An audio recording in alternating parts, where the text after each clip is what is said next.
Donc là, on est dans mon atelier, galerie, que j'ai ouvert il y a 3 ans. Et voilà, avant c'était vraiment que mon atelier, de fil en aiguille, je laissais la porte ouverte en fait. Surtout l'été quand il faisait chaud et des gens commençaient un peu à rentrer par curiosité. Et c'est là que m'a donné l'idée de présenter un peu mieux mon travail. Voilà, parce que j'avais une surface qui était intéressante. Donc voilà, c'est parti de là en tout cas ce lieu-là.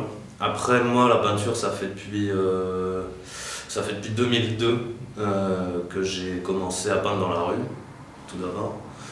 Et par le graffiti.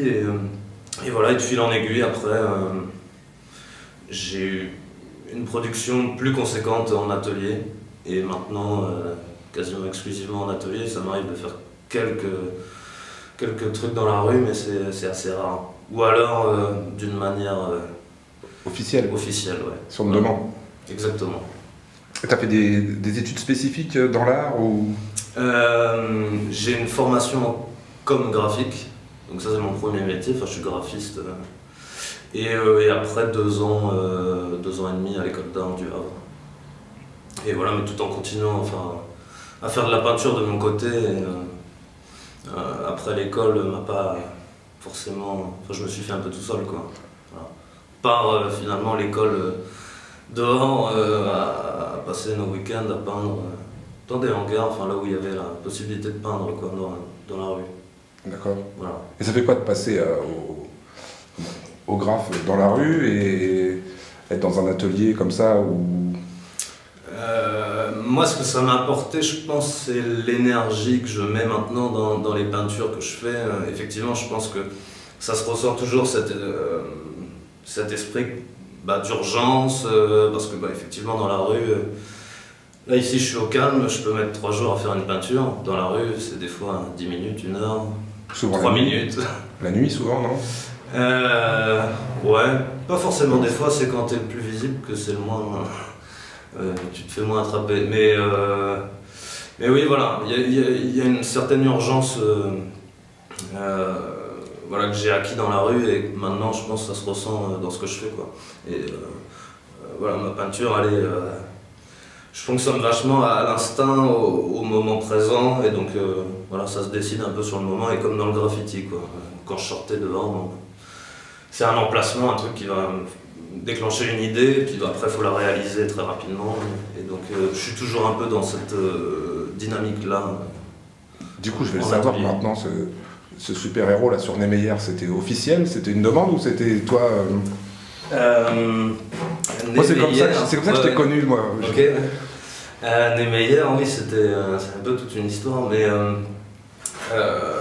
j'ai participé, donc c'était en 2012, à une biennale d'art contemporain qui se déroulait au Havre et le thème c'était le street art. Les 3/4 étaient enfermés dans un musée, c'était sur le port, enfin là où il y a les bateaux de croisière. Et puis voilà, et bon, je trouvais ça un peu dommage sous l'étiquette street art parce que effectivement c'est un peu, enfin clairement à la mode. D'enfermer ça à l'intérieur et à ce moment-là le volcan était en travaux et donc c'était complètement inactif à l'intérieur et en même temps symbole de la culture et donc la veille de l'ouverture de la biennale on est allé avec des potes, on a imprimé, je sais plus, il devait faire une bonne dizaine de mètres et on a été le coller et puis et voilà, et le lendemain bon effectivement il y a eu la presse. Tout le monde qui s'est un peu demandé ce qui se passait, et puis les gens, moi j'étais en catimini à côté du volcan, avoir essayé de choper un peu des réactions des gens. Et donc c'était oui, assez drôle, et puis ce truc de, ça fait partie de la biennale, c'est quoi? C'est quelqu'un qui s'est mis à faire ça, donc c'était ça qui était intéressant, et après moi j'ai pu, grâce à ça, m'exprimer dans la presse au sujet de cette biennale, où et de l'image que ça renvoie et qui n'est pas forcément la réalité. Bon, quand tu peins dans la rue ici, mais en plus maintenant le Havre est classé, donc effectivement il ne faut pas y toucher. Donc voilà, il y avait plein de sujets que j'avais envie d'aborder et grâce à un collage, eh bien j'ai pu le faire. Bonne pioche. Donc c'était bien, effectivement, très bien. Mais des fois, voilà, quand je fais des interventions dans la rue, c'est toujours assez calculé. Parce que foutre une image dans la rue, les gens ils vont réagir. Je considère maintenant que tu peux pas faire n'importe quoi non plus, quoi. Donc voilà, c'était un moment bien choisi, sur un emplacement bien choisi. Voilà, donc après, j'essaye de le faire d'une manière intelligente, mais ça depuis le départ. J'ai jamais considéré mes actions dans la rue comme du vandalisme ou pour emmerder qui que ce soit.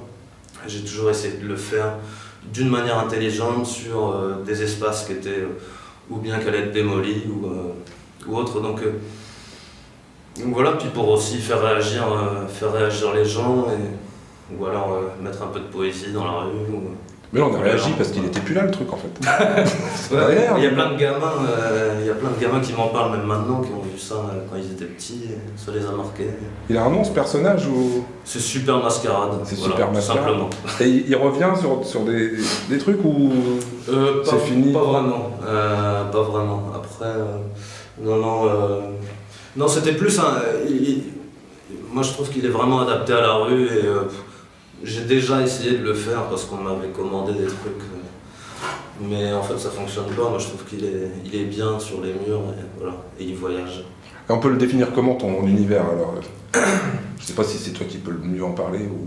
Oui, c'est sûr, c'est toujours un peu compliqué de parler de son boulot, mais effectivement, mon travail il est assez multiple. Parce que je m'inspire de mon quotidien, de mes voyages, des gens que je découvre, que je fréquente. Et donc, mon style il change selon les humeurs, les envies. Après, il y a quand même une ligne directrice. Mais voilà, comme je disais tout à l'heure, je fonctionne sur l'énergie et sur ce que le moment il va me... Des fois, c'est pas franchement moi qui décide non plus. C'est tout d'un coup, qu'est-ce que je vais jeter sous la feuille?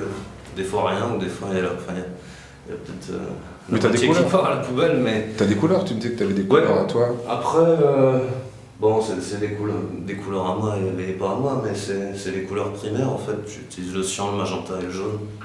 Et ça comme plein d'autres le font avant moi. Voilà, j'ai choisi ce code couleur là parce qu'il était simple et c'est peut-être ma formation en com qui justement, j'ai fait aussi un peu un mix des deux, donc tout ça m'a apporté et après je pense que le fait d'avoir choisi un code couleur c'est pas anodin non plus. On reconnaît comme ça. Voilà, exactement. Enfin déjà on reconnaît de toute façon. Il y a une petite caravane qu'on voit de temps en temps, on sait que c'est toi. Ouais. Hein? Après c'est les gens qui me... oui, c'est sûr que je pense avoir développé un style qui est reconnaissable. Mais ouais, c'est je le remarque parce qu'on me dit c'est toi qui as fait ça. Bon. Mais ça fait plaisir. Voilà. Carrément. Tiens, c'est Mascarade ça. Voilà. Ça veut dire qu'on reconnaît le style et voilà. Ouais. Alors on s'est rencontrés l'autre fois, tu m'as dit que tu restais au Havre parce que en fait, genre pourquoi aller à Paris ou quoi alors qu'ici finalement la vie est bien. Tu me disais t'es à 2 minutes à vélo de la plage. Exactement. Ouais, moi le Havre depuis le départ, déjà je m'y sens bien, il y a la mer, alors ça me plaît. Il y a une qualité de vie qui est extraordinaire, j'ai un appartement, un atelier, une galerie, tout ce qui serait impossible dans une grande ville. Donc c'est évident que le Havre, ça c'est... Et j'ai toujours pensé que c'était une ville en devenir depuis des années.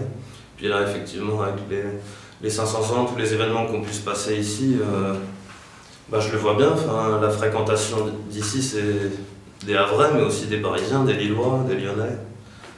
Donc ça c'est génial. Ou quand on se balade dans la rue on entend parler allemand, anglais, donc ça c'est bien.